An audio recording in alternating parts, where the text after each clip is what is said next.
Hello and welcome to Wonder Subs, a brand new football podcast, bringing you the best of all the football from all around the world. We have expert analysis, tactical, all kinds of do-whatsits, and I am joined this week, as usual, by Tomas Cuncik and Carlos Santos. My name, I forgot that, is Paddy Murphy. Haha. How are you lads? You well? Very well, Paddy. Good stuff. Very good. Here we go again. Here we go again. Number 2. Well, look, last week was a resounding success. I think we can all agree on that. And listeners, we don't have one interview for you this week. We have 2. And one of them is an absolute legend of English language football journalism. I couldn't believe it when the lads told me he was going to be on. So, I mean, probably shouldn't give it a drum roll, should I? Drum roll. No, we're going to have the Guardian's and Talksport's Andy Brassell on. And we're also going to have a Czech journalist to speak about the Prague Derby as well. Before we start then, lads, do you want to give your Twitter, please? Twitter, Facebook, anything like that. Thomas, where are you if people want to get in touch?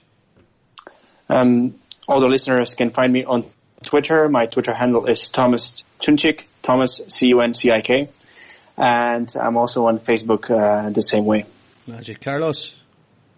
Well, I'm also on Facebook as Carlos Santos, but there are like 1,500 Carlos Santos, so you'll just have to figure out yourself. And I'm on Twitter as Carlos J_Santos. That's my username. Magic. And you can find me Spudcast on Twitter or on Facebook. You can get in touch with us on the Wonder Subs Facebook page, where we will be uploading all of these podcasts in video form, so you can listen/watch the podcasts from there. Well, not really watch the podcast, it's just an image, but anyway, you know what I mean. You can do it all through Facebook. Lads, let's get on to the football then. Oh yeah, sorry, another reminder. We're not on iTunes yet, but we are submitted. We're just waiting for them to get back. It's taken a little longer than usual, but that's because podcasts are so bloody popular now. But anyway, yeah, we'll be on there. We're on Libsyn, so go. That's where we're hosted. So if you have a search for Wonder Subs podcast, you'll find us. Wonder Subs podcast. Just Google search that, and you will find us wherever you want to listen to us there. Anyway, and just a remark, Paddy, that it's also on our Twitter page. Yep. It's the link to Libsyn is also there. Magic, good stuff.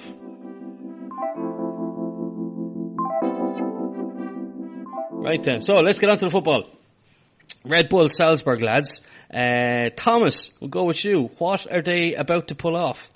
Last week we saw an incredible win of Red Bull Salzburg against Borussia Dortmund in the UEFA Europa League round of 16.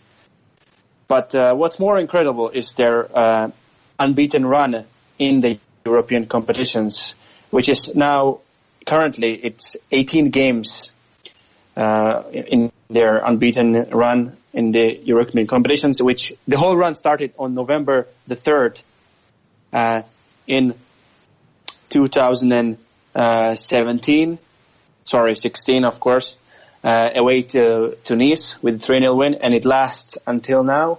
What's even more incredible, they are only 3 games short of leveling the absolute record of Ajax Amsterdam, who hold a record with 21 games unbeaten run in the UEFA competitions between 14th of September 1994 until 3rd of April 1996. Guys, that's an incredible achievement, I have to say, and they have very good chances of extending this run. Of course, they need 3 more games to level this record of Ajax, which will be extremely difficult considering they are playing at home to Borussia Dortmund on Thursday. And then, which is by itself a difficult task. If they manage to use the 2-1 win advantage from the first leg, they would have another 2 matches in the quarterfinals where they could level the unbeaten run of Ajax. But of course, that's first they have to get past the Dortmund. What do you guys think of this incredible run of Salzburg? Look, I think it's great. Moreover, considering where they're from, so they're not one of those European big clubs like from Spain or from Italy. I think we have to take that into consideration, and it's a real achievement if they do it. And already, what they're doing already, it's already it's already incredible for them, on my point of view, of course. Mm-hmm. I think something that would be easy to forget as well is that, Salzburg, they're pretty much a feeder club now. They were the first, weren't they the first Red Bull club? And then when Red Bull took over Leipzig, or founded the club there, it became pretty obvious very quickly that Salzburg were going to be a feeder club for them. So over the years they've lost a lot of their best players. So to have a run go for such a long time, knowing that they haven't always had their best players, that's fantastic as well. And I've watched them a couple of times, and I really like them. They play a nice style of football. They always have, though. They've always tried to play, football the proper way, in inverted commas, not like Jose Mourinho and all that. But you know what I mean. They're a nice team to watch, and it's a shame that this feeder stuff has happened. Hopefully that will stop, because surely the board can realise that there's still plenty of money to be made by winning the Austrian Championship and by going on these long runs like in European competition like this. Then again, maybe this is something that is motivating the team, that they have this in the back of their mind. We're only a couple of games now from beating Ajax's record. That's crazy if they beat it. It'd be amazing. Yeah, just for the listeners, Salzburg started this season actually, in the UEFA Champions League in the second qualifying round. They've beaten Hibernians from Malta over the 2 legs, and then they were knocked out by Rijeka in their qualifying round 3 to continue in the playoffs of the Europa League. And if you wonder how come that the run continued even though they were knocked out by Rijeka, they were knocked out on away goals. No. After a 1-1 home draw against Rijeka, they were held to a 0-0 draw in Croatia.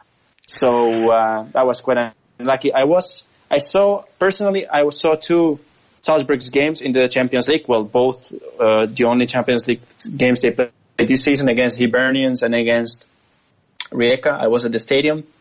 The stadium is amazing. The fans as well. They have a bit of problems with attendance at the lower profile matches.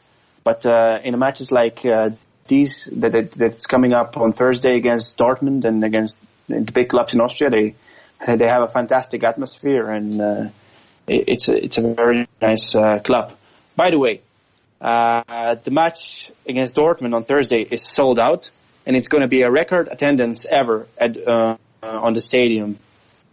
That's also incredible. Oh, I hope they do. I really hope they do it. Yeah, now I'm cheering for them. I'm cheering for them now. Yeah, for sure. It's 29,520 spectators to attend the match against Dortmund, and it will be the last record attendance was 29,320. So 200 more spectators, that will increase the record of the record attendance. You probably know Salzburg. This, Thomas. How does football rank in sports in Austria? Because obviously they're a very successful country when it comes to winter sports. But where is football in their hierarchy? Well, obviously the number one sport in Austria, and you can guess what it is. Yeah, Carlos, I'm going to ask you if you know. Well, the number one sport in Austria, I would risk ski. Wow. I wasn't expecting this answer, but yeah, you're right. It's alpine skiing is the number one sport in Austria, obviously because of the landscape and the almighty Alps that they have. I would say football comes after that. So football is of course very popular. There are 2 big clubs in Vienna. There's Sturm Graz also doing really well in Graz. There's Red Bull Salzburg.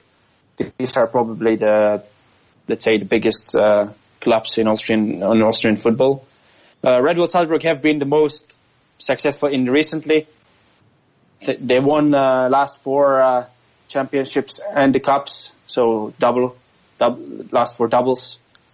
But they never made it to the group stage, for example, of the Champions League. And they can be the first Austrian club to make it to the quarterfinals of the Europa League. which would be incredible for the whole Austrian football, who I would say they need a boost like this. So, and also just guys, it's not so visible on the first look, but it's an important game, or Europa League, their Europa League run, and extending their unbeaten run is quite important because they fight with Czech Republic for the coefficient points. As it stands, if Red Bull Salzburg gets past Dortmund and there is only one Czech club left in the Europa League, which is Victoria Pilsen. As it stands, it's an advantage for Austria because they can get a direct spot in the Champions League for the 2019 winners of the league, which would be remarkable for them. And which would also probably be Red Bull Salzburg, right? Well, we cannot say that. I mean, it's not this season because it's the season after this one. So you never know. But obviously there is a chance that it will be Salzburg again.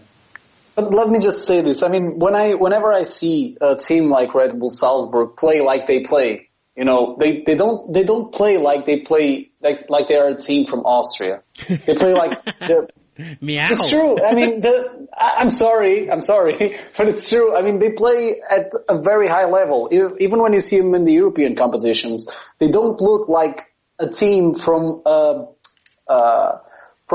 weaker league. Yeah. They look like they could be inserted in a Spanish league or.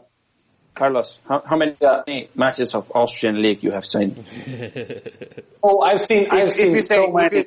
If you say I've seen so many, man. I've seen from Austria 1, Austria 2. I mean, trust me, I know Austrian football by now. And I think that whenever something is, it's also, we have to say that, and we have to understand that they kind of exceed themselves when they play in European competitions.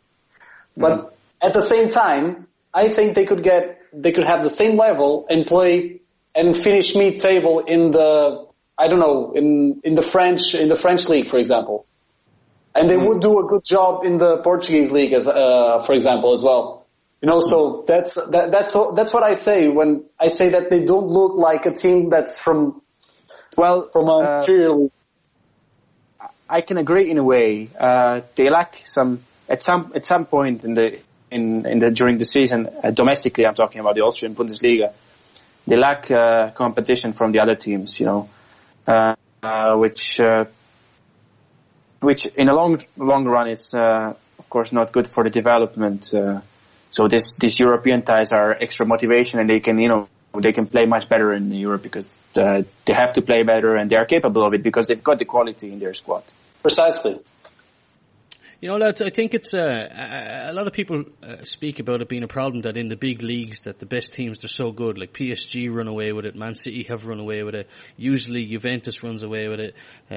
It's one of two in the Liga. The Portuguese league wouldn't exactly be very competitive as well. But actually, when you look across Europe, it's kind of like that everywhere. Like there's usually one or two teams which are head and shoulders above everyone else. Like think of Austria. Like I'm Red Bull Salzburg talking about now in Czech league, it's Prague, and in Ireland it's Cork or Dundalk, and it's I don't know where this is all going to end up. Is every league going to become a top 2, top 3 teams, and then everyone else just plays for scraps? I hope not. Yeah, I hope not. I don't think it's a matter of every league. It just depends on the season pretty much. And on the country, but you don't get it. If you look at the top leagues, you got a nice competition for the title in Italy, for example. Yeah. Germany. But France, and England is a bit different, but even in England it used to be more competitive. I think this season is a bit of exception with the City doing so well. Yeah, that's true. But also in Spain, it's also pretty much done. It's done. For Barcelona. So anyway, look, on that dour note, let's get back to Salzburg. Thomas, will they do it? You mean will they qualify? No, will they break this record? Quarterfinals or will they? Oh, the record. I'm not so sure. No, Carlos, what do you think? I think it's really tough, but I'm cheering for them for sure. I hope to do it. I think as long as they don't get someone like Atletico Madrid or something in the next round, I think they. Well, they first have to qualify for the next round. That's, playing Dortmund is never easy. But it's 2-1, isn't it? 2-1. Yeah. Well, they got a 2-1 away win, which is 2 away goals. It's 2 away goals, but. The thing is that if they rely on a 1-0 for Dortmund, they can do it anyway. Yeah. Maybe if they concede, they'll hold on until the last moment to get that narrow loss and to go through, and then the record will be done. So I hope so too. Yeah, I have a soft spot for these Red Bull teams, and I probably shouldn't because in my youth I was quite the punk anti-capitalist and all this kind of stuff. But I kind of like Red Bull. I don't mind Red Bull having lots of football teams because Red Bull is nice with Jägermeister.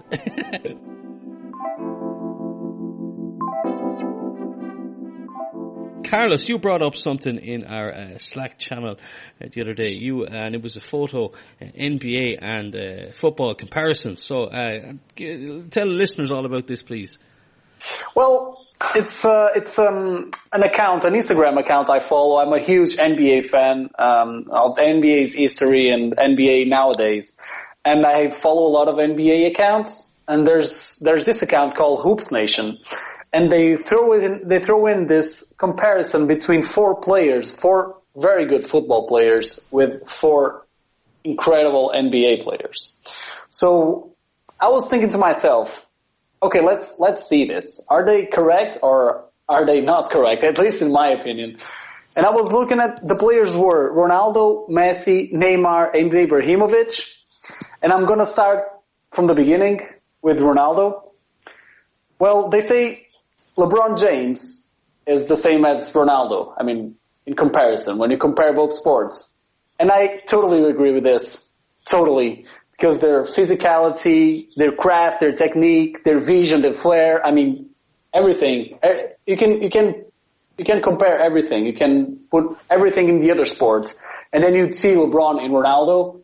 And you can even see, I mean, Ronaldo's tomahawks in the free kicks. You can see him in LeBron's dunks, for example.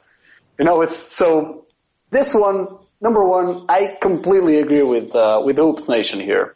What though, Carlos, there's something about LeBron that I do watch a lot of NBA as well, but there's something about LeBron that I just can't like or something. It's like, he always looks so sad, or he looks like he doesn't enjoy playing basketball. Whereas Ronaldo loves playing football, and he loves scoring, even though he does that same celebration all the time. It's so boring.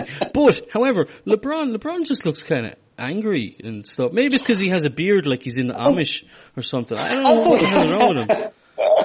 So I think as you see him through the years, and when you see him now, when you saw him the first season in the Cavs, and you saw them in the Heat with Chris Bosh and Dwayne Wade, and you'd look at him, he was happy. Yeah, okay, he was. If you saw him 2 seasons ago when he won the championship against the Golden State Warriors, I mean, trust me, that was the best title of his life. He couldn't be happier. Yeah. But when you see him now, that there was this huge revolution in the Cavs, and there were players coming out, everybody, it was a huge mess.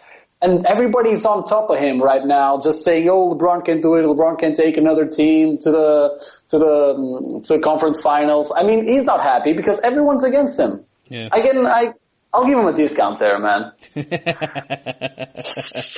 I'm just winding you up. You know I am. Who was Messi then? Messi was Kevin Durant, and not for me. I mean, you watch NBA, Paddy. What do you think? No. I don't know who I'd have as Messi though. I'd probably have LeBron as Messi because Messi is sometimes miserable. You know what? You know who I'd put as Messi? Go on, hit me. Steph Curry. Easy. Yeah, okay. And I'll tell you why. Yeah. Good shout, yeah. I'll tell you why. Shot precision. I mean, you get it there. Dribbling technique. Mm-hmm. Really cool. And when you look at, when you look at the NBA players and when you look at Steph Curry, what do you see? You almost see a normal guy, man. You could see him in the street. Just True. walking with his baby, just all cool, just laughing with everyone. I mean, and when you look at Messi, he's really short. He's not super athletic like Ronaldo. He doesn't have a huge body. No, it's just Messi, just a normal guy, an average guy that you can see on the street every day. Mm. I mean, just a guy that you can relate to. At least in terms of physical appearance. You know what I mean? So next we have Neymar, and they put Neymar as Kyrie Irving. Yeah. And yes, Czech, totally. Flaring their dribbling. They like to make fun of their opponents with their dribbling, fake them until they can fake no more. And also a very good spot that Hoops Nation said. It's like, they switched teams to be number one, and that happened with Neymar, and then it happened with Kyrie as well, when he went from the Cavs to Boston. So yes, this one is really good. I totally agree. But the one that I really disagree is the last one. Giannis Antetokounmpo, a rising Greek star, compared to Ibrahimovic. Whoa, wait, just a minute. Just a minute. No. For starters, they're in different parts of their career, so this is something that I don't agree from the very start. And then Ibrahimovic has that thing like he's the bad guy, Yeah. He's the guy that you don't want to face at school, man. You're going to be bullied by him. And Giannis is always laughing. He's funny. He's nice to everyone. I mean, to me, even in terms of physicality, I would say Harry Kane is a better fit. They're both a scoring threat. They're athletic beasts, and they're also really young. So, I mean, that's this. Harry Kane is like, I don't know if you boys have watched the Stranger Things, yeah? I haven't, sorry. Yeah, you must say it. Me neither. No. I know the series, though. I know it's a series, but I haven't seen it. Because one of the main characters, she doesn't like these kids in school because she calls them mouth breathers. And what she means is that people who are really dumb, they breathe with their mouth open, like that. Every time I see Harry Kane's a mouth breather. Watch him. From now on, I've ruined Harry Kane for you now. You do realize that. Every time you see Harry Kane now, he never breathes through his nose. He always breathes through his mouth. And it looks ridiculous, Why would you do that? I mean, come on. I don't know. It's just maybe. Why would you actually realize it? You look at him all the time, huh? No. I know why I realize this, because this is the thing we were taught growing up. It's like you don't breathe with your mouth open. Your mother would slap you across the side of the head. Catholic Ireland, ladies and gentlemen.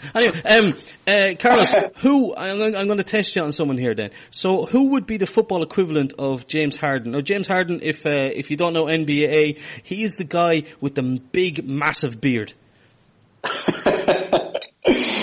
Well, that's a tough one, man. I mean, he's one of the best right now. It's probably the best in terms of average ratings and so on, and shooting and points per game. But it's really tough. I mean, it'd have to be someone flash. It'd have to be someone flash, like, I don't know, Sergio Ramos or something like that. But Sergio Ramos. Yeah, but again, they're completely exactly. They're completely. I mean, we can start there, and I can tell you that they're completely different because number one, until Chris Paul arrived this season, James Harden didn't know how to play defense, and that's all Sergio Ramos does. He's a defender. So, and we'll speak about him a bit later in the show. I was just going to bring it up now. So we'll take a little musical break, and we'll be back. So then, lads, what did happen, Sergio Ramos? Hey, Thomas, you want to start? There was this funny situation during the game against Eibar last weekend when Ramos left the field of play to go to the toilet after 73 minutes at the Iperu Municipal Stadium. The match was at that time tied at 1-1, so that was a brave move by, the call of nature. You can't help it probably. They asked Zidane about this after the match, and he said, well, he just needed to go to the toilet. He was back after a minute. It happens. Well, it happened to me. I can remember a story when I was playing for the under 15 or under 16 team in my hometown, and we played a league game. I don't know who the opponent was anyway, and it happened in the closely to the end of the first half, and one of the teammates started yelling, Coach, I really need to go to the toilet. And the coach like, no, like, come on, it's 5 minutes to the end, just play. And then 2 minutes later, like, Coach, I'm not asking you anymore, I can't hold it anymore. And he ran off the place to the toilet. So, Thomas, I mean, I get you, but I'm going to be completely pragmatic on this one. Okay? He had already screwed up in the conceded goal. And when you look at Zidane, when that happens, he has that WTF look on his face. And come on, I'm going to be honest with you guys. If I need to go, I can hold it like for 3 hours. So Sergio can do it too. Well, okay? I can totally understand him. I can't. So come on, the thing that and when you see when it happened, I mean, it was minute 70 something. 73. Come on, they had a half time, and maybe Zidane took too long in the halftime talk. Man, come on, man. I mean, he could hear Zidane from the bathroom. There's this famous English phrase, shit happens. So. And Ronaldo won the game in the very end, so it's all good. Well, yeah. Look, maybe he had a feed of Guinness the night before, because that stuff can creep up on you when you least expect it. That's what I'm saying. There was I'm not with Sergio this time. Oh, poor fella. Wasn't it Gary Lineker? Something happened as well years ago. I think the same thing happened. Jens Lehmann relieved himself as well behind the advertising horseman. That was a number 1, not a number 2. You say it happens. I mean, you gotta go. Feel sorry for him. Did you see? I don't know. Did you see, guys, what's been happening with Jamie Carragher this week? Jamie Carragher, some people call him. No. Do you know about this? Carra. Yeah, Carra. So, so Jamie Carragher now, since he's retired, he's a very good football pundit with Gary Neville. They have Monday Night Football on Sky Sports, and it's really, really good watch. It's very tactical, very football hipster, I suppose. There's a lot you can learn from watching the two of them talk about football. But on Sunday, Jamie Carragher was being followed by paparazzi. And this is the bit of the story I don't know for full, but he was being harassed by paparazzi and they were driving behind him. And one of the paparazzi had his 14-year-old daughter in the car, and she Snapchatted this or videoed it or whatever. And Carragher eventually, he'd been hounded, like they were just following him everywhere, and then driving after him and trying to take photos. And he pulled down his window and spit at them. And now he might lose his job. We don't know. I mean, it's just a disgusting thing to do. But I hate paparazzi. I can totally understand why he'd do something like that. It's an awful thing. Was it paparazzi? Wasn't it just a fan? No. Paparazzi looking for photos. Because when I read about it, I thought it's a fan. No, it wasn't a fan. I don't know if it's a fan, then he'd deserve everything. But no, it's crazy. It's a tough topic, I mean, It's easy to say that you would never do it, but in the heat of the moment, when something like this happens and you're chased by Oh no, I would definitely do it, Thomas. There's no doubt. I would do way worse if someone was following me with a camera. I'd be like Liam Gallagher from Oasis years ago. He would just walk up to the photographers and he'd say, "I'll buy you a new one." What? I'm gonna, and then he'd take the camera and smash it. Well, I think you know what, Paddy. I think that would be better. Yeah. Than what it did. Oh yeah, absolutely. Just my opinion. If I would be on something like that, I would probably just do the camera thing. I'll buy a new one and bye bye. Right. I mean, it's just more polite. Yeah, it's crazy. Up next, we have our first interview of the podcast, where Thomas will be interviewing Czech journalist Ondrej Zlamal about the upcoming Prague Derby. Hello, Ondrej. How are you? I'm fine. Hello to you as well from Prague. Ondrej, so our main topic is the Prague Derby that will be happening on Saturday at 5:30 local time. The Sparta Prague will take on Slavia Prague. How much do you look forward to this huge game of the two arch rivals? Yes, this is a huge game for everybody here. This is the game which is followed by everyone. Like if people who are not interested in football, they know the derby is on. Of course, there's a lot of tension about it. All the players are motivated. All the fans are, of course, really looking forward to the game. It's for some of them, it's even more important than the other games and the standings in the table. So there's a lot of this. By the way, the game has been sold out for a couple of weeks. So there will be a full crowd stadium. So I'm really excited. I know the press conferences are taking place and the media are talking about it. So everybody is excited. It's a huge game in Prague and in Czech Republic.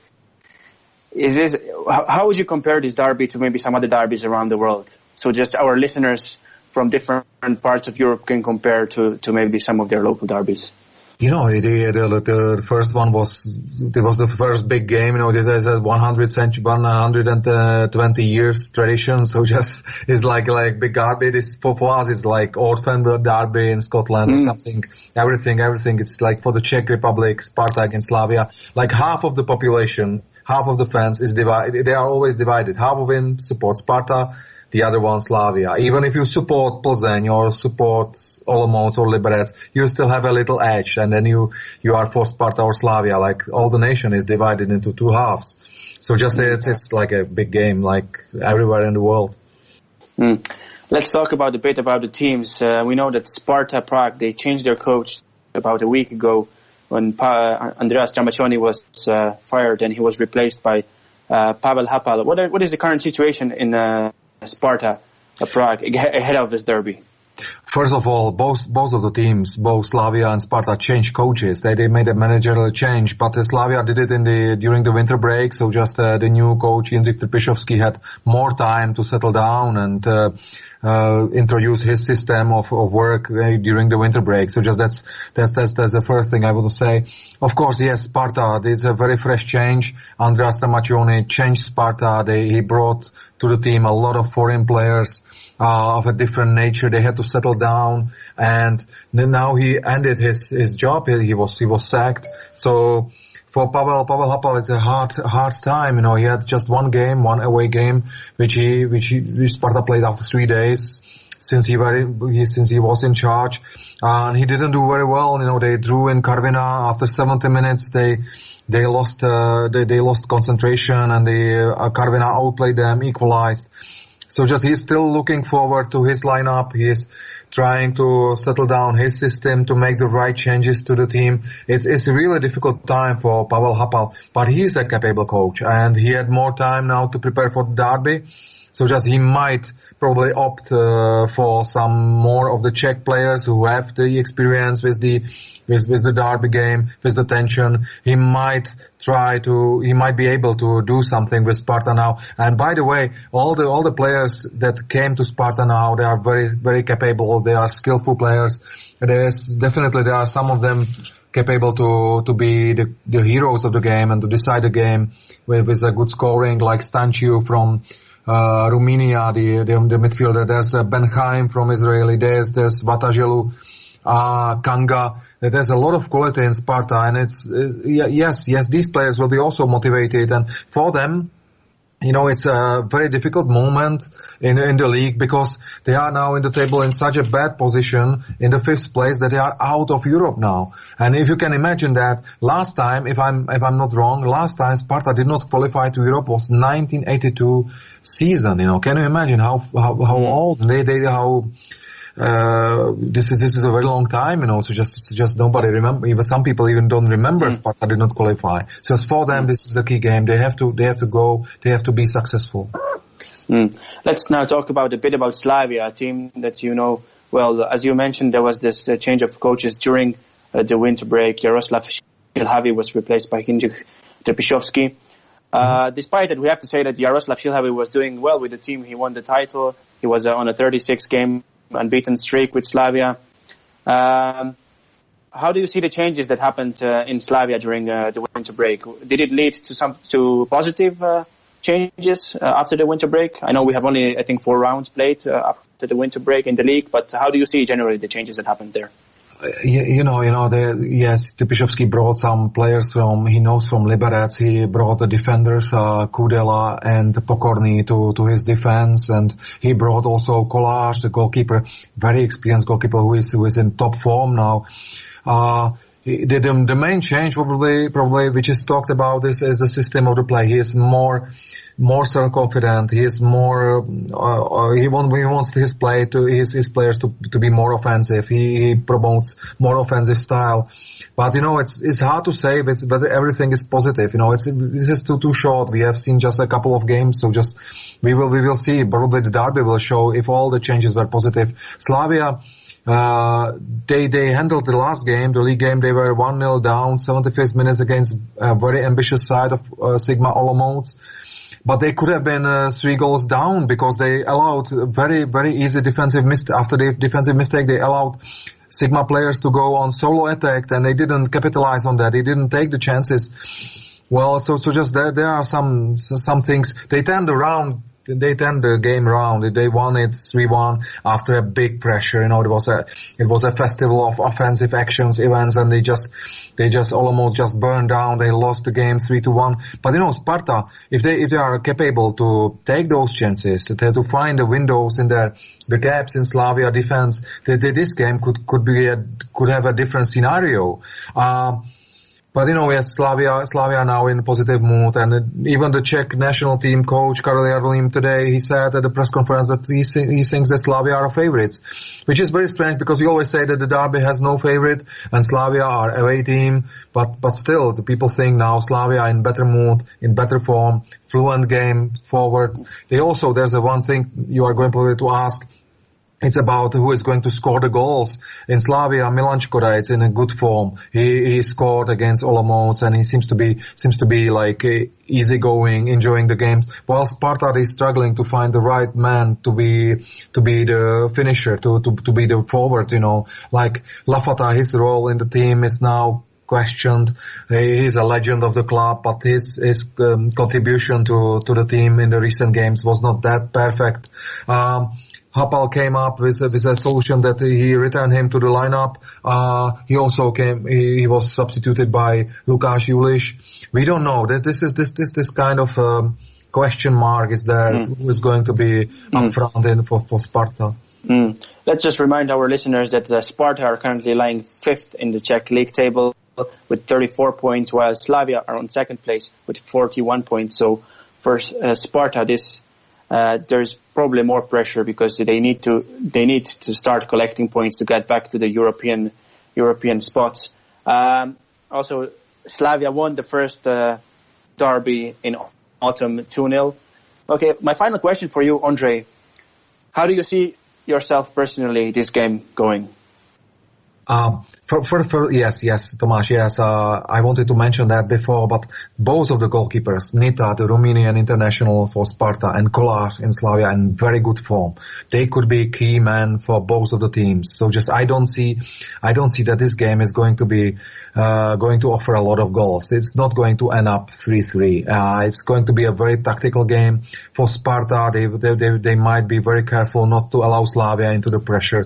Both of the teams will be very careful not to concede the first goal. We might see a goalless draw. I wouldn't say that Slavia are big favorites like the people say. No, it's not going to be that way. That's going to be a very tactical game. The first goal will be very important if we see it. If it doesn't come, it could be a goalless draw. It could be a draw 1-1. I think this is it. Maybe the first goal will decide for either of the sides. We shall see, but I don't think it's going to be a very, very attractive game with a lot of goals and offensive events, offensive action. Ondrej, thank you very much for your contribution, for your time, and speak to you soon. Thank you for inviting me.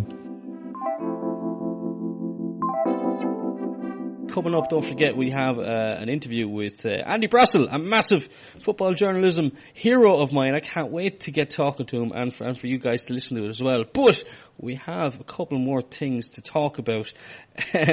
What's going on at FC Cologne? Another interesting, how did you, Carlos, call it? Peculiarity. Peculiarity, yeah. So FC Cologne have used already 7 jerseys, 7 kits during this season, 7 different ones. That's quite a number that I cannot even never imagine that a club can use 7 different kits during one season. So they would use their traditional red and white striped home kit. Then they would use the all red away kit. Then they would use the gray and neon yellow design yellow shorts as their third kit. We're not there yet, guys. Still 4 more. And then they would use the European red one, which was different to the home red one for the Europa League. By the way, they beat Arsenal, for example, 1-0 in the Europa League group stage, because if you don't know, last year they finished 5th in the Bundesliga, so they get to play Europa League. They didn't qualify from the group stage, and now they're really struggling in the Bundesliga as well. So they will have to fight for survival. Maybe that's why they changed the kits so many times. And then there was a 5th one to mark the club's 70th anniversary. And then there was a 6th one because they had to combine their the top and the shorts when they played Augsburg. So they played I think it was dark gray jersey with these neon shorts. And finally, just recently they used all black shirt and all black shorts. So that's 7. Well, and it's, considering it's only half March and you've got 2 more months to go until the end of the season, maybe they will end up with 10 kits. I don't know. It's a mess. What the hell is going on? It's ridiculous. I mean, if we go back to the NBA, they have like 6 or 7 kits per year with the city jerseys and the Chinese year kits. I mean, okay, I don't think it's bad, but this being football, it's just not it's just unusual. And I mean, maybe they can now go for 30 kits per year, and they can use 1 each day of the month. Come on, it's their new goal. For me, it's straightforward. I mean, they can use as many as they want. I think it's very simple. If they have, probably they have a very creative marketing guys and designers. So if they can come up with something more interesting, why not? Yeah, why not? I suppose, but the thing is, the parents always give out, don't they? The parents every August and September, like, no, we don't want to buy more Premier League kits. Yeah, I think the journalists counted that if you're a Cologne fan and you would buy all these 7 kits, to have a full collection, like a true Cologne fan, it would cost you. But there may be some Cologne fans that don't like the 3 kits, so they just buy the other one. I mean, buy the one they like. Yeah, I like this. Yeah, just if you would have all of them, all 7, the total cost would be something about 400 or 420 up to 450 pounds. So, see, this is the opposite of what Liverpool's policy a couple of years ago. I think it was when they changed the New Balance, or just before they changed, was that they would make the home kit really, really nice, so it would sell a lot. And they purposely made the second kit and the third kit really nasty, so that people would be more drawn. I remember that white and light blue and black one. Oh my God, that was terrible. Liverpool have had some horrendous. I have that shirt right there. Yeah. Right there in the drawer. In the bottom of the drawer. Yeah. That's where it's going to. Liverpool have had some horrendous kits through the years. But I mean, you can't really go wrong with red. It's not, what else was there around the world of football? Braga had a Pokemon tweet, Carlos. Yeah, we're speaking about creativity in Cologne, and Braga did their job really well. I mean, their communication department is rocking right now. What they did was they picked up Pokemon's style of play and software. I mean, they picked it up, like Pokemon Red and Pokemon Yellow, those first ones. The exact same song. And what happened is, Bruno Viana, one of the center backs, is doing really well this season. He was on a loan, and it is now signed for 5 years. So what Braga did to present that, and to announce that, basically they did this. They put Abel Ferreira as Ash, as a Pokemon trainer, going towards, another Pokemon trainer, which would be Bruno Viana. And then the software is just the same. Oh my God, it's so beautiful. Every freaking detail until I mean, even the critical everything, it's so well done. I mean, the song, the music, and so on. And for example, I'm a big Pokemon fan. I know Pokemon's 1 through 150. I'm a bit of a geek, yeah, I like that. But the thing is that, what? but yeah, it's true. But the thing is that when you open a Pokemon battle in those first ones, what happened was you'd be 4 options. You'd have one saying options, another saying items, another saying run, and another saying battle. So in the place of battle, they had sign. And then they have the 4 attacks. Of course, they weren't attacks, but they were like leadership and empathy. And it was so well done. I mean, first, Abel Ferreira, the coach, uses leadership, and he takes half of the energy out of Bruno Viana. But then Bruno Viana comes back with strength, removing Abel Ferreira's energy as well. But when Abel Ferreira throws in empathy, then Bruno Viana is convinced. And Abel Ferreira throws in an item called 5-year contract. And they're signed. Yes, that's just amazing. I mean, it's just the creativity of it.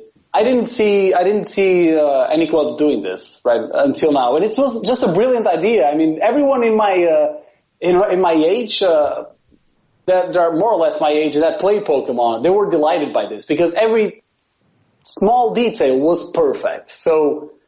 I'm probably the only exception, as usual. Thomas, I have no idea what the last 5 minutes have been about. Well,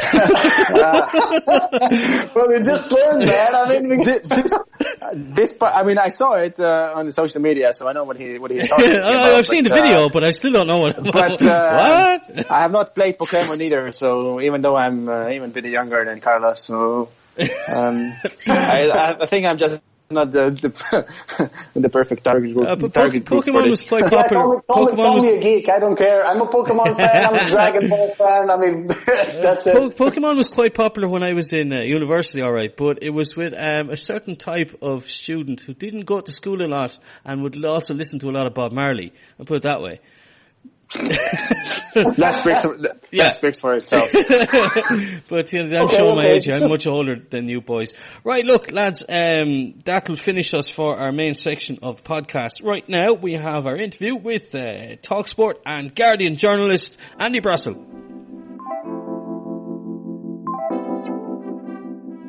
Join us now, we have Andy Brassell. I mean, if you don't know who Andy is already, then you're listening to the wrong football podcast. Andy appears on some of the best football podcasts that are out there, particularly to speak about European football. Andy, thanks so much for joining us, man. Honestly, I'm like a little fanboy here. I've been so excited all week to talk to you. How are you doing? Oh, it's an absolute pleasure to be on. I'm doing very well. Thank you. Look, I suppose though, really, this wasn't in the questions we were going to ask you, but I have to, because I know you're a West Ham fan, and I'm not going to ask you about what's I'm not a West Ham fan. Are you not? But I've seen you on West Ham TV. Maybe. Nice, Paddy. I might have helped someone out on there. I've done likewise with Arsenal Fan TV. I can see why you would assume I'm a West Ham fan. A, because I'm a Londoner, and B, because very much like Scotsmen in the Labour governments of the late 90s, everyone in media seems to support West Ham, in my experience. But I'm actually an AFC Wimbledon fan. Okay, yeah, because I see on there's a speedy deletion Wikipedia that says you started working, writing about Wimbledon. When I was 12, 13, something like that. That's brilliant. In the local newspaper, the Wimbledon and Merton Informer. Magic. Yeah, happy days. Right, well, look, sure, I'll stay away from West Ham then, because I was going to ask you where do you see it going, but sure, no, let's forget about West Ham. Carlos, do you want to start with the questions? Yeah, of course. So Andy, first of all, big pleasure to have you on the show.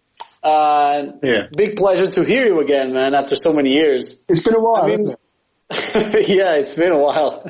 I mean, we can start with Manchester United. I mean, they played Liverpool a certain way, thinking about Champions League, and then the elimination with Sevilla happened. What do you say about that? Well, I was speaking to someone on Twitter accosted me on Monday because I'd been on Talksport saying how we're looking forward to the Champions League games. And I was saying that Jose Mourinho, of course, one of the greatest managers of his time, one of the greatest coaches of any time, he needed to prove himself all over again tactically in the knockout stage of the Champions League. And someone, or at least one person, surely more, were pretty irate that I'd said that. But, I think this was a case in point, really. And it's a real shame because, as you say, a couple of very real shame for them because it was a real couple of positive results in the Premier League and especially against big rivals like Chelsea and Liverpool. But basically, I think admittedly they weren't great in the second leg at Old Trafford at all, but it all goes back to not wanting really to score the away goal in the first leg, which I think in modern Champions League is just a crazy approach. I still can't understand that at all.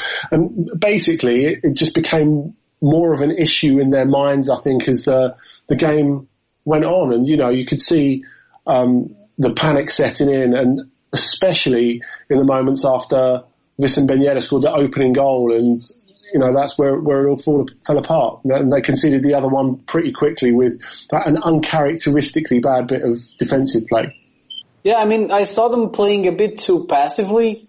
At least the way they had to approach the match. They needed to take control and to make a statement that they were playing at home, they were favorites, and they just needed to assume the game, and to be more proactive with the ball. They looked too passive. That they were lacking some offensive intensity, leaving off individual efforts like from Rashford, and I'm just remembering some.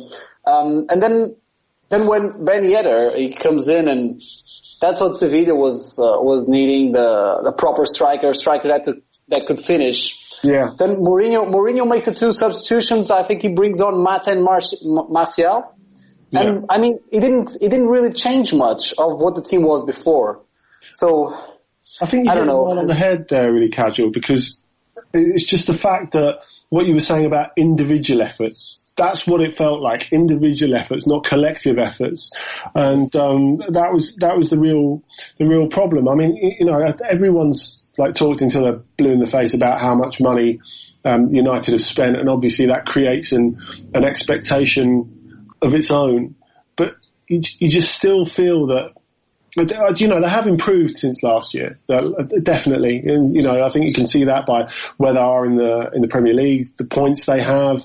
Romelu Lukaku has been criticised in some quarters for not weighing in the biggest games. Of course, he's put that to bed a bit in the last couple of weeks. But one thing where he really has made the difference is they've found it easier to beat teams that they were letting take draws off them last season.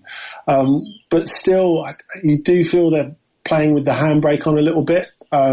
People know who Mourinho is and what he is, but by the same token, I think with that many attacking players on the pitch, it seems strange to not have an idea how to involve them in the game. I know Alexis Sanchez, for example, has taken a lot of criticism, but I don't think they really tactically found a way to involve him. And the same with Jesse Lingard. And, you look at Sevilla's defensive midfield shield, Banega and Zonzi, and really Lingard is the guy who should be getting beyond those.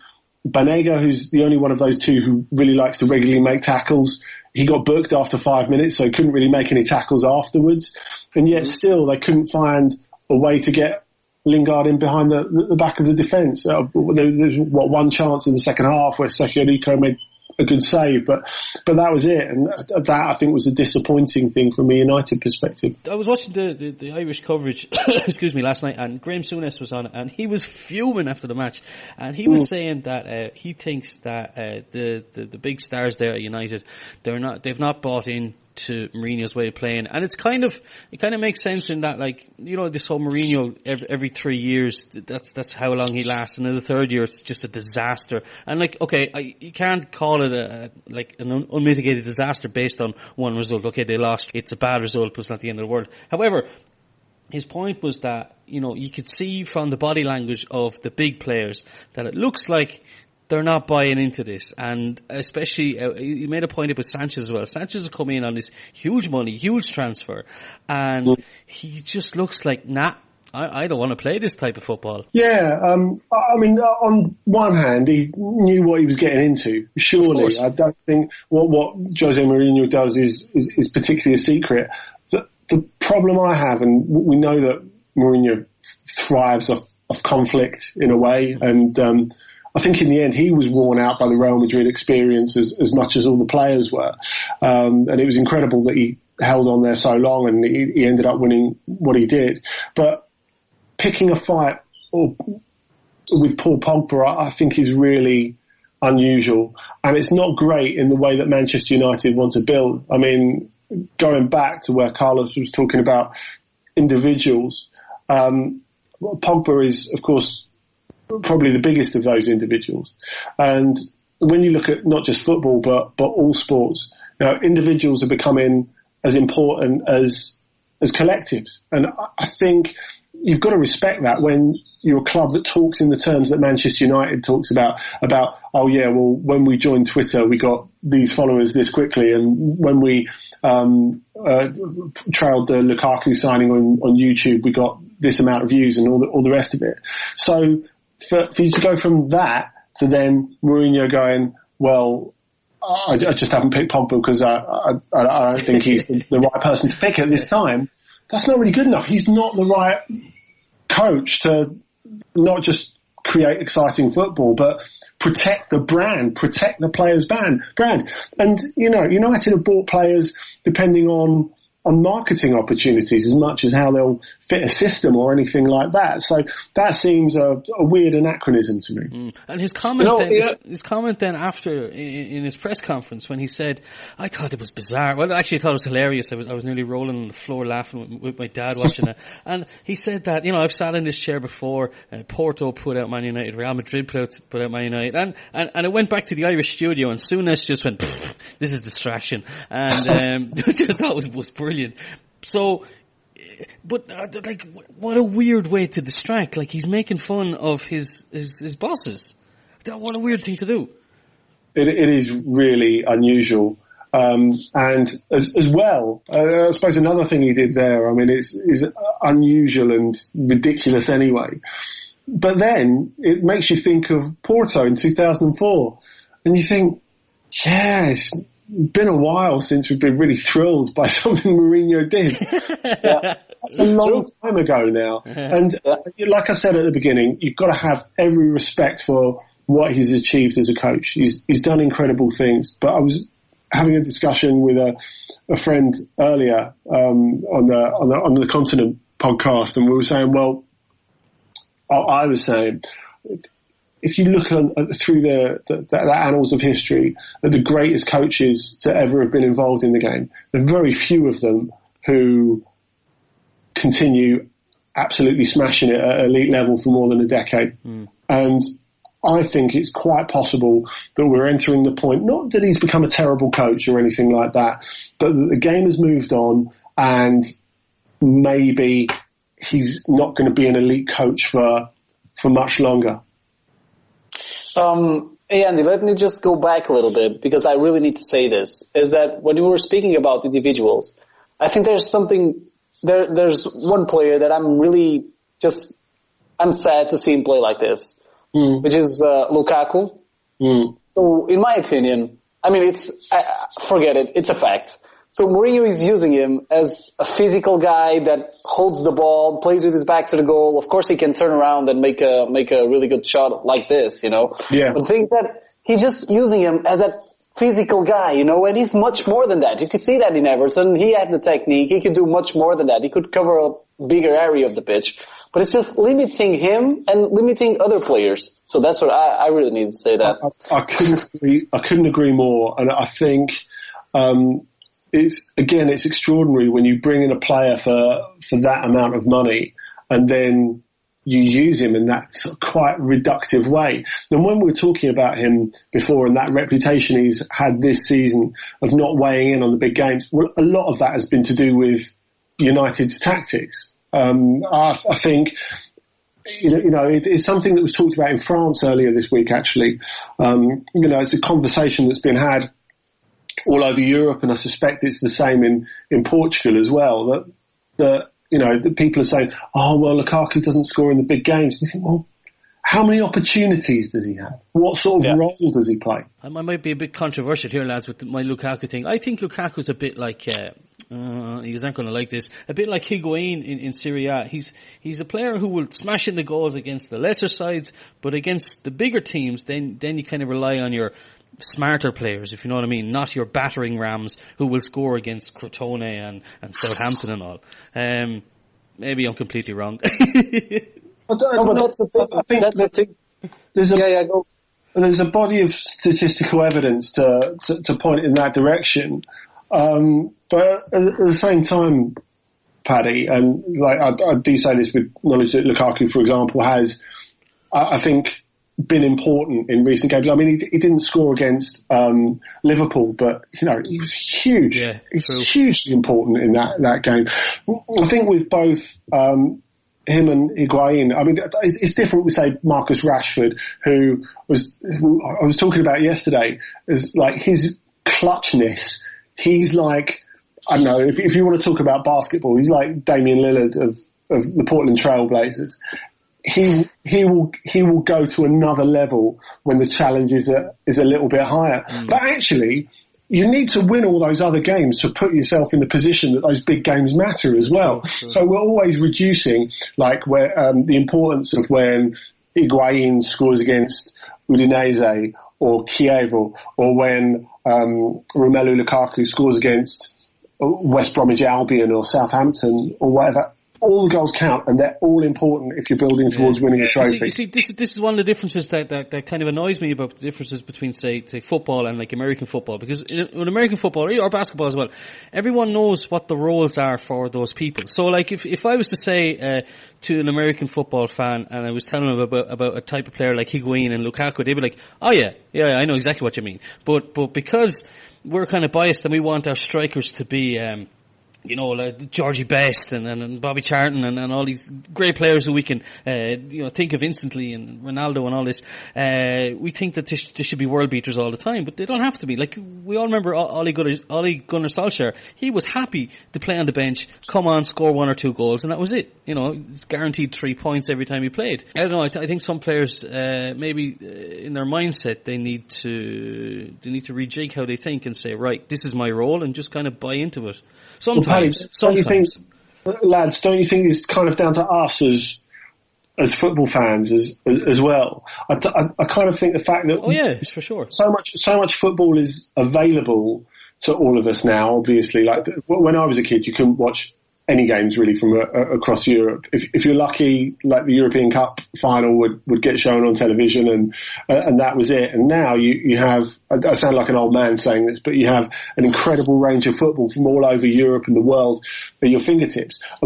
I think what this has helped us with as well, or made more difficult for us, is the fact that we can watch wherever we live, whether you live in the UK, Ireland, Portugal, France, wherever.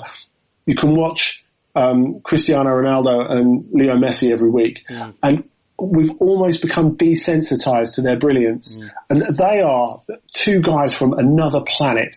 And I just think that not only have we got desensitized to them, and started almost believing that the absolutely incredible, the otherworldly is normal, which it isn't. It's not normal. It's not normal in any way. But it makes us look at other players as if they're not any good, which is ridiculous. Yeah, it's mad. It's like, I remember going to see some Spanish Serie B team playing a friendly here in one of the local teams around me, and just being amazed at how good they were, and then realizing, no, of course they're good. They're professional footballers, you idiot. Yeah. Obviously they're good. You want to move on to another subject, Andy. You want to talk a little bit about Petr Cech. He's finally got over the hurdle of 200 Premier League clean sheets. Now, I want to know your opinion on this, because I want to compare it to Wayne Rooney. He said that he felt Coming up to breaking Bobby Charlton's record, he said that the pressure wasn't so much on him, but it was coming from people, and the pressure was kind of on the people around him rather than being on him. However, with Petr Cech, it was definitely on him, wasn't it? To a point, I suppose, but I guess part of that is to do with the atmosphere at Arsenal at present, isn't it? I don't think this statistic is going to change the way that anyone feels about Petr Cech, which is that he's been one of the best goalkeepers in the Premier League era. I don't think there's any doubt about that. And that simultaneously, he's been really quite disappointing for Arsenal in that they've picked him up at the point in his career where he's started to decline. I guess the question you have to ask is how much of that is to do with Arsene Wenger and the atmosphere at present at Arsenal, because, you can look at so many players and think, well, have they really improved or have they gone backwards since they've been at Arsenal? Interestingly, I think since you got Henrik Mkhitaryan arriving, he's someone who clearly has been liberated. I don't want to say from the Mourinho straitjacket, but the situation that he was not enjoying at Manchester United, regardless of where the blame lied. And he's played pretty well, I think, in the opening couple of weeks. But, there are so many other players there who've gone backwards. And, it's strange, isn't it, when you see like the other goalkeepers at Arsenal who people thought were just filler, really. People didn't rate at all. But Fabianski's gone on to do a pretty good job at Swansea. Szczesny's done amazing things since going to Italy. He was brilliant for Roma, arguably the best goalkeeper in Serie A last season, and he's stood in very well for Buffon when he's come in for Juve. Robert Lewandowski, he's reached 100 Bayern goals now, and look, what do you think of his record overall? And also, do you think he wants to push on to play for Real or Barca or PSG, or do you reckon he'll see out his career there at Munich? He definitely wants to go to Real Madrid, and it's instructive. I think that recently he changed agents to Pini Zahavi. And the only reason Jupp Heynckes said, well, he's allowed to change agents. It's not a story. You think, well, it kind of is, isn't it? Because the only reason people get a new agent is if they want to move or they want to extend their contract. Yeah. Lewandowski has got 3 years left on a very lucrative contract when he gets to the end of this season. He's 29. This is only going one way. And, he's been fishing for this for a while. I think Real Madrid, it's clear that at least two of the current front three BBC that they have at the moment won't be there next season. I think they would jump at the chance of getting Lewandowski. And I think a different challenge is a reasonable thing for him to want to undertake. He's just done so much with Bayern and in the Bundesliga in general. I think it's worth thinking back actually to before his time with Bayern, and I think of his introduction when he arrived from the Extraklasse, and he was back up to Lukas Piszczek in that first Dortmund championship campaign in 2010-2011, and he was so angry and frustrated, and he seems to have taken out those frustrations on defences pretty much ever since. Do you think Lewandowski is in his prime right now, and if he went to Real Madrid, he would do as good as he did in Bayern? Yeah, you know what? I think there are so few strikers like him. Well, there's so few strikers like him in the world, really, Kajal. But especially in La Liga, because you can look at Lewandowski's class and skill and the craft of what he does, but he's someone who people kind of overlook sometimes. Really likes to scrap. He really likes to fight with defenders. I remember going to a DFB Pokal game some years back, probably about 4 or 5 years ago, and seeing Eintracht Frankfurt against Borussia Dortmund, and I didn't really watch the game that much. I just watched him basically fighting with Carlos Zambrano for the whole game, and they were just grappling, hitting each other off the ball, all the rest of it. Really, both of them treading on very thin ice. And Lewandowski clearly loved it. He really enjoyed it.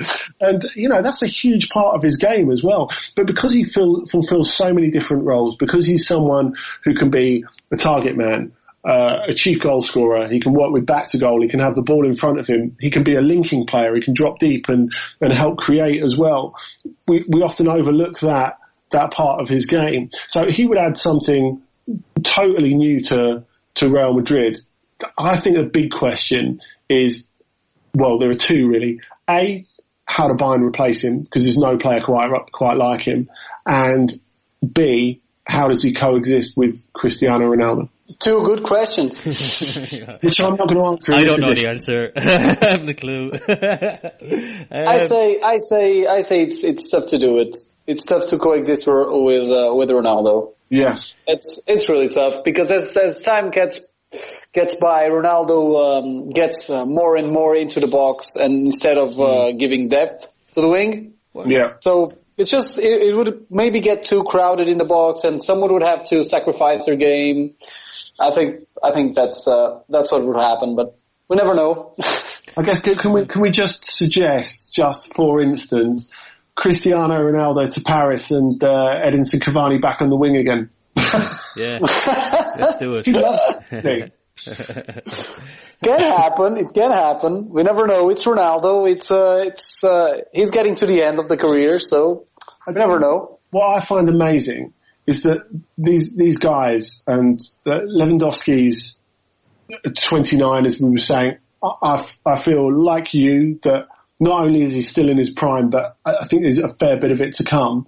But then you look at Cristiano Ronaldo, and like in the last month and a half, he's really, he's built to peak in the second half of the season now, and there's clearly so much still there with him if he paces his efforts. And I think he's realised he can't play every game and he can't play in the same way as he used to. But then you look at Cavani, 31. You look at Luis Suarez, 31. And these guys are still in the thick of it. They're not going to be slowing down for a few years either. I mean, if Paris woke up tomorrow and decided that they didn't want Edinson Cavani, you can think of a clutch of top clubs that would want him. Now, in other eras, you would say, this guy's 31, why are we going to throw a load of money and a massive contract at him?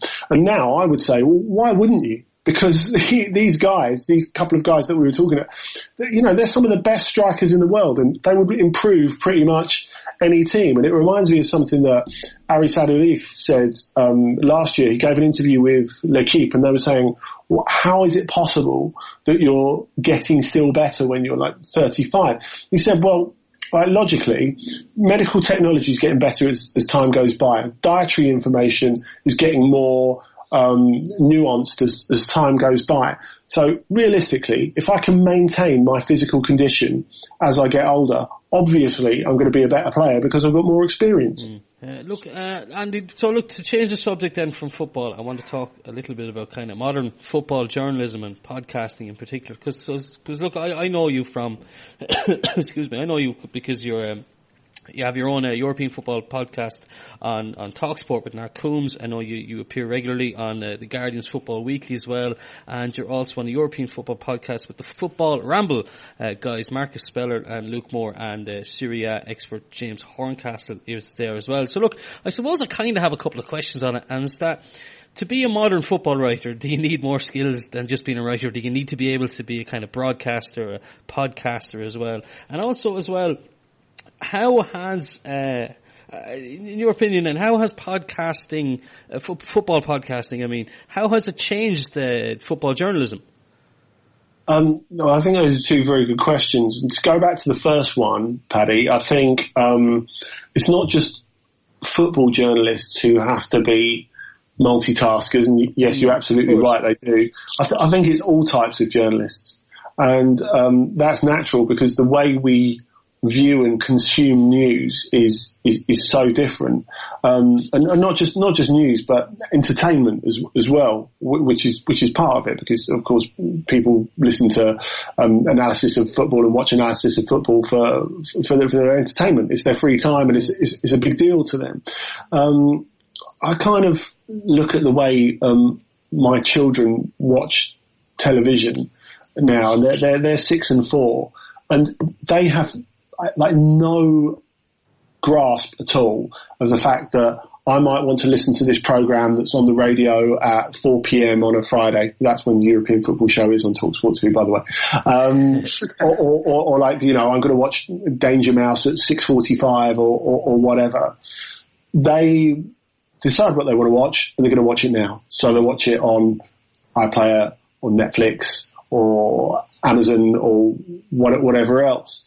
So I think, people talked about 24-hour news channels changing the way that news was watched and consumed. But because there are so many different platforms and online platforms, I think people used to turn their nose up a little bit, like self-produced stuff and say that, that was very much below traditional TV standards. But that's not so much the case now. I think like great technology is available to normal people and normal people with ideas at very reasonable prices. So, I mean, if you wanted to record a podcast or whatever on your iPhone, then there's no reason really why it wouldn't sound great. I mean, recently I stopped for post-match interviews using the sort of microphone that I used to use to record radio stuff, radio packages, and record stuff to go on our European football show, simply because the microphone in my iPhone is better. So I found that like this microphone that looks like, you look like a pro, like what you're doing, but it actually produces worse sound than just using your iPhone. So I think that's a huge influence on it.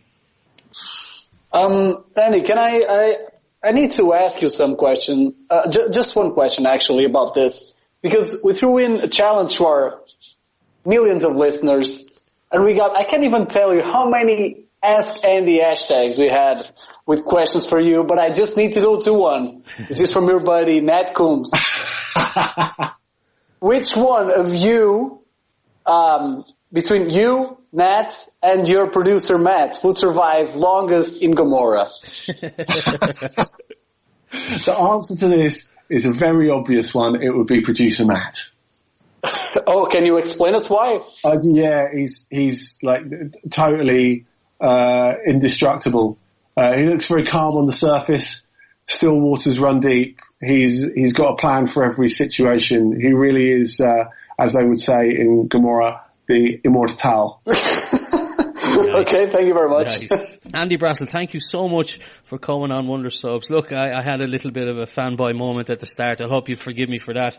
But yeah, great to have you on. I'm especially a big fan of your podcast work and your journalism as well. And yeah, in the future, man, we'd love to have you back on to speak a bit more about European football. Well, that's very kind of you, fellas, and I would love to accept that. It's been a real pleasure. That was fantastic having Andy on. We're all delighted that he came on, and hopefully we'll have him on in the near future as well. Right then, lads, just before we go, let's do our reminders. Carlos, where are you on the internet? I'm on Twitter as Carlos J_Santos and Facebook as Carlos Santos. And Thomas? You can find me on Twitter as Thomas Cuncik. You can find me also on Facebook if you search for my name, but more importantly, you can find all of us as Wonder Subs on Twitter and on Facebook. Yeah, make sure and check us out on Twitter and Facebook. We upload all of the info about the podcast. We are hosted on Libsyn, so you can find us there. We're still endeavouring to be on iTunes. We should be there in the next couple of days. Also, these podcasts are being uploaded onto our Facebook page where you can listen to them there, or also on YouTube as well. So it's very easy. Just have a search for Wonder Subs podcast and you'll find everything there. Look, everyone, thank you so much for joining us. Please as well send in your feedback as well. We want to know what we're doing right and what we're doing wrong, and if there's any leagues or football subjects that you'd like us to tackle, please let us know and we'll do our best to do that. So Carlos, Thomas, thank you so much, lads, and we'll speak to everyone next week. Bye bye. Peace.